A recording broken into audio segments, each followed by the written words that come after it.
नमस्कार दोस्तों, स्वागत है आपका आज के क्लास में। आज का हमारा टॉपिक जो रहने वाला है अब ये फिफ्थ सेमेस्टर में जिनका भी मेजर पेपर में हिंदी है उनका हम यूनिट वन का पार्ट टू कंप्लीट करेंगे।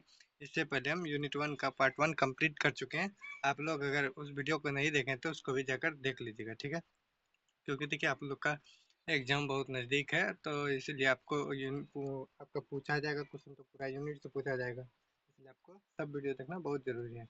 जैसे देखिए टीएमबीयू में एग्ज़ाम डेट भी आ चुका है और 30 से एग्ज़ाम उसमें चालू है, शायद 30 का एग्ज़ाम कैंसिल होकर 9 हो गया है। तो इस प्रकार से आप लोग एग्ज़ाम को मद्देनज़र रखते हुए तैयारी करते चलिए। तो चलिए शुरू करते हैं बिना देर के। तो हमको आज पढ़ना क्या है, हमको पढ़ना है यूनिट वन का, ठीक है। और यूनिट वन में क्या पढ़ना है, भारतीय भाषा परिवार से आधुनिक भारतीय भाषाओं का उद्भव एवं विकास।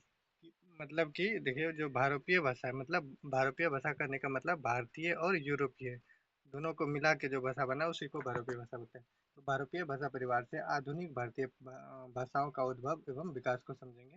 ये आधुनिक जो भारतीय भाषा है, जैसे हिंदी हो गया, बांग्ला हो गया, गुजराती, पंजाबी हो गया, मराठी हो गया, ये सब क्या है, आधुनिक भारतीय भाषा है। तो इनका विकास कैसे हुआ इनको हम समझते हैं, ठीक है।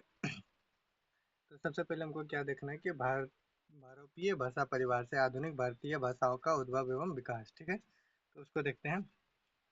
तो देखिए सबसे पहले क्या देखेंगे हम, देखिए सबसे पहले हम इंट्रो पार्ट रखेंगे। इंट्रो करने का मतलब पूरा जो है, जैसे भारतीय भाषा परिवार से आधुनिक भारतीय भाषा परिवार का उद्भव और विकास, इसको हम एक शॉर्ट वे में समझेंगे, उसके बाद इसका डिटेल कहेंगे, ठीक है। तो चलिए समझते हैं कि भाषा मानव सभ्यता की सबसे महत्वपूर्ण उपलब्धियों में से एक है। भाषा क्या है, सही बात है कि अगर भाषा क्या है, मानव सभ्यता का सबसे महत्वपूर्ण उपलब्धि है। अगर भाषा नहीं होते तो सोचिए एक आदमी दूसरे आदमी से बात कैसे करता।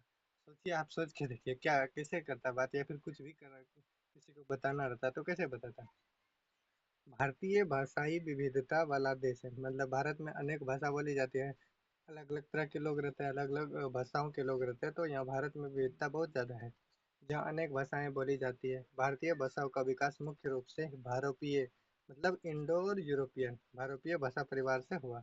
आधुनिक भारतीय आर्य भाषाएं जैसे हिंदी, बांग्ला, मराठी, गुजराती, उड़िया आदि इसी भाषा परिवार की देन है। इन भाषाओं का विकास एक लंबी ऐतिहासिक प्रक्रिया का परिणाम है। देखिए हिंदी जो है, बांग्ला और मराठी, पंजाबी, गुजराती, उड़िया, यह क्या है, भारतीय आर्य भाषा है, ठीक है। देखिए भारतीय भाषा का हम परिचय समझते हैं। भारतीय भाषा परिवार विश्व का सबसे बड़ा भाषा परिवार माना जाता है। विश्व का सबसे बड़ा भाषाओं का परिवार कौन सा माना जाता है, तो भारतीय भाषा परिवार। यूरोप और भारत की अनेक भाषाएं इस परिवार से संबंधित है। इस परिवार की मुख्य प्रमुख शाखाएं हैं। इस परिवार की प्रमुख शाखाएं कौन कौन सी है, तो देखिए भारतीय ईरानी शाखा, जर्मेनिक शाखा, रोमन शाखा, स्लाव शाखा, यूनानी शाखा इत्यादि। ये सब क्या है, भारतीय भाषा परिवार का एक शाखा है, ठीक है। भारत की अधिकांश भाषाएं भारतीय आर्य शाखा से संबंधित है। भारत की जितनी भी भाषाएं ज्यादातर भारतीय आर्य भाषा से निकली है, ठीक है। भारतीय आर्य भाषाओं का विकास क्रम को देखते हैं कि कैसे कैसे भारतीय भाषाओं का विकास हुआ। अब हम भारतीय आर्य भाषा के विकास क्रम को देखते हैं। तो भारतीय आर्य भाषाओं का जो विकास हुआ है मुख्यतः तीन कालों में बांटा गया है। इसको तीन काल में बांटकर हम पढ़ते हैं, ठीक है।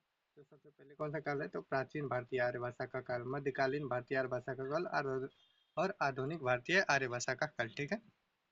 सबसे पहले हम प्राचीन भारतीय आर्य भाषा के काल को समझते हैं कि प्राचीन भारतीय देखिए देखिए प्राचीन भारतीय आर्य भाषा का काल जो माना जाता है वो 1500 से लेके 500 ईसा पूर्व तक माना जा सकता है। 1500 ईसा पूर्व से लेके 500 ईसा पूर्व तक, इसको आप लोग ध्यान में रखिएगा, क्योंकि आपका ऑब्जेक्टिव में पूछा जा सकता है कि प्राचीन भारतीय आर्य भाषा का काल कितना से लेकर कितना ईस्वी तक माना जाता है, तो इसको आप लोग याद रखिएगा। 1500 ईस्वी से लेकर 500 ईस्वी तक, ईसा पूर्व तक, सॉरी ईस्वी तक नहीं, ईसा पूर्व तक, ठीक। इस काल की प्रमुख भाषा क्या थी, तो संस्कृत थी। यह भी पूछा जा सकता है, प्राचीन भारतीय आर्य भाषा का सबसे प्रमुख भाषा कौन सी थी, तो संस्कृत। संस्कृत का भी दो रूप मिलता है, एक वैदिक संस्कृत और एक लौकिक संस्कृत। ये जिससे वेद लिखा गया है उसको वैदिक संस्कृत कहते हैं। तो यह सबसे प्राचीन भाषा मानी जाती है। ऋग्वेद, सामवेद, यजुर्वेद और अथर्ववेद इसी भाषा में रचे गए हैं। इसमें सरलता और संगीतात्मकता भी संगीतात्मकता थी, ठीक है। उसके बाद दूसरा है लौकिक संस्कृत। इसका विकास पाणिनि द्वारा व्यवस्थित व्याकरण के बाद हुआ। यूनिट पार्ट वन वीडियो में देखे थे पाणिनि के बारे में, ठीक है। कालिदास, भास, भभूति आदि ने इसी भाषा में साहित्य रचा। सबसे पहले इन्होंने जो साहित्य रचा कौन से संस्कृत लौकिक संस्कृत में अपना साहित्य को रचा था। यह अधिक परिष्कृत और व्याकरण सम्मत भाषा है।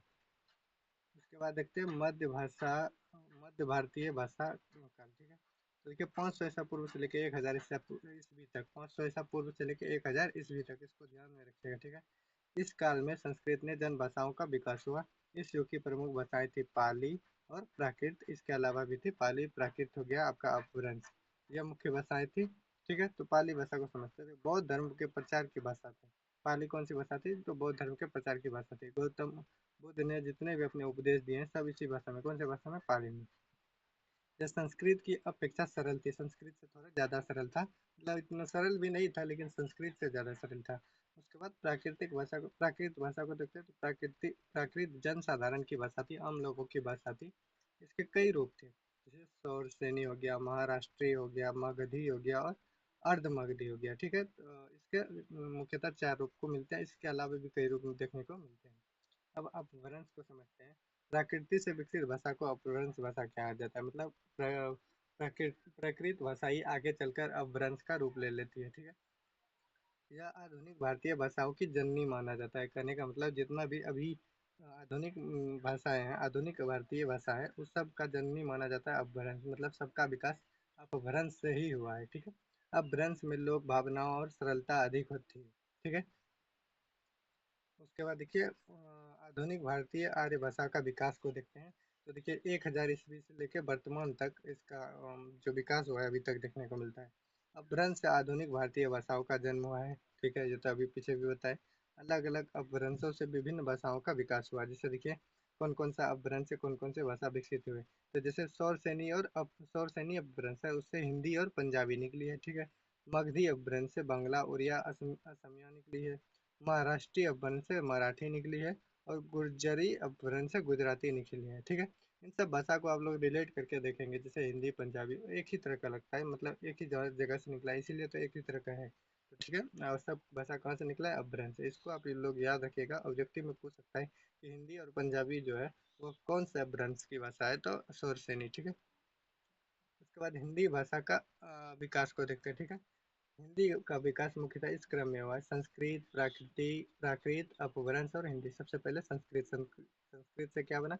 प्राकृत, और प्राकृत के बाद अपभ्रंश बना, और अपभ्रंश से आगे चलकर क्या हुआ? हिंदी, ठीक है। हिंदी की विकास की अवस्थाएं देखते हैं, तो हिंदी के विकास की अवस्था सबसे पहले देखते हैं आदिकाल में। आदिकाल का जो काल माना जाता है 1000 से 1500 ईस्वी तक माना जाता है। इसको वीर गाथा साहित्य की प्रधानता दी गई, और प्रमुख रचनाएं इसमें पृथ्वीराज रसवादी रही है। इसी तरह भक्ति काल में देखते हैं, तो भक्ति काल 1500 से 1700 ईस्वी तक माना जाता है।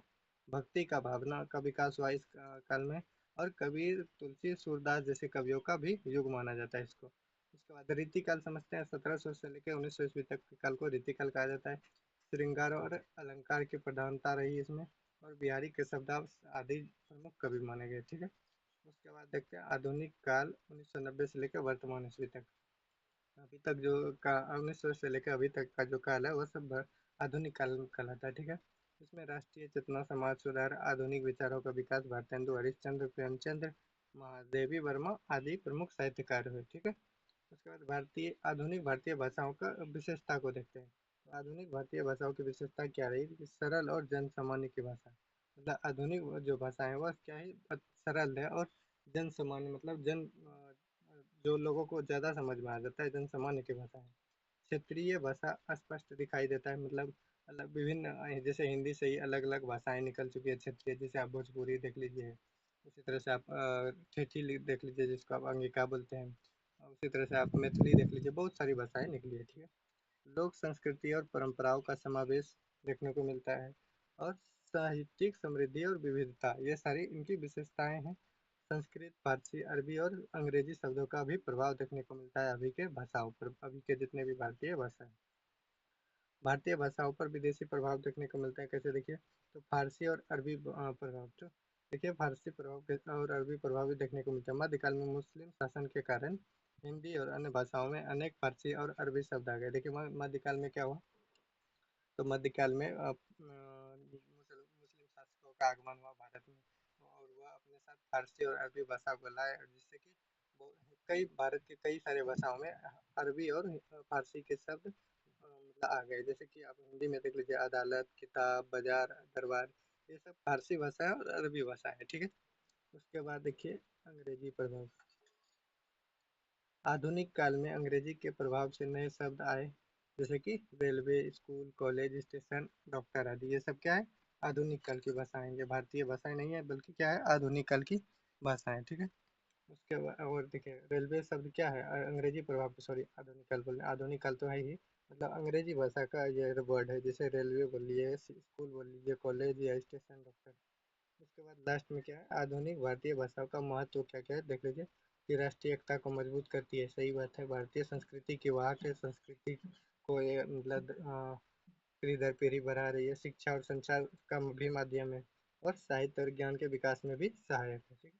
उसके बाद लास्ट में उपसंहार जैसे कि निष्कर्ष लिखता है, इसको भी लिख लीजिएगा कि भारतीय भाषा परिवार से विकसित भारतीय आर्य भाषाएं भारत की सांस्कृतिक धरोहर है। संस्कृत से प्रारंभ होकर पाली, प्राकृत, अपभ्रंश और आधुनिक भाषाओं तक का विकास भारतीय समाज, संस्कृति और इतिहास की निरंतर यात्रा को दर्शाता है। आधुनिक भारतीय भाषाएं न केवल संचार का माध्यम है, बल्कि भारतीय सभ्यता और संस्कृति की पहचान भी है। इतना करने के बाद आपका यूनिट 1 पूरा कंप्लीट हो जाता है।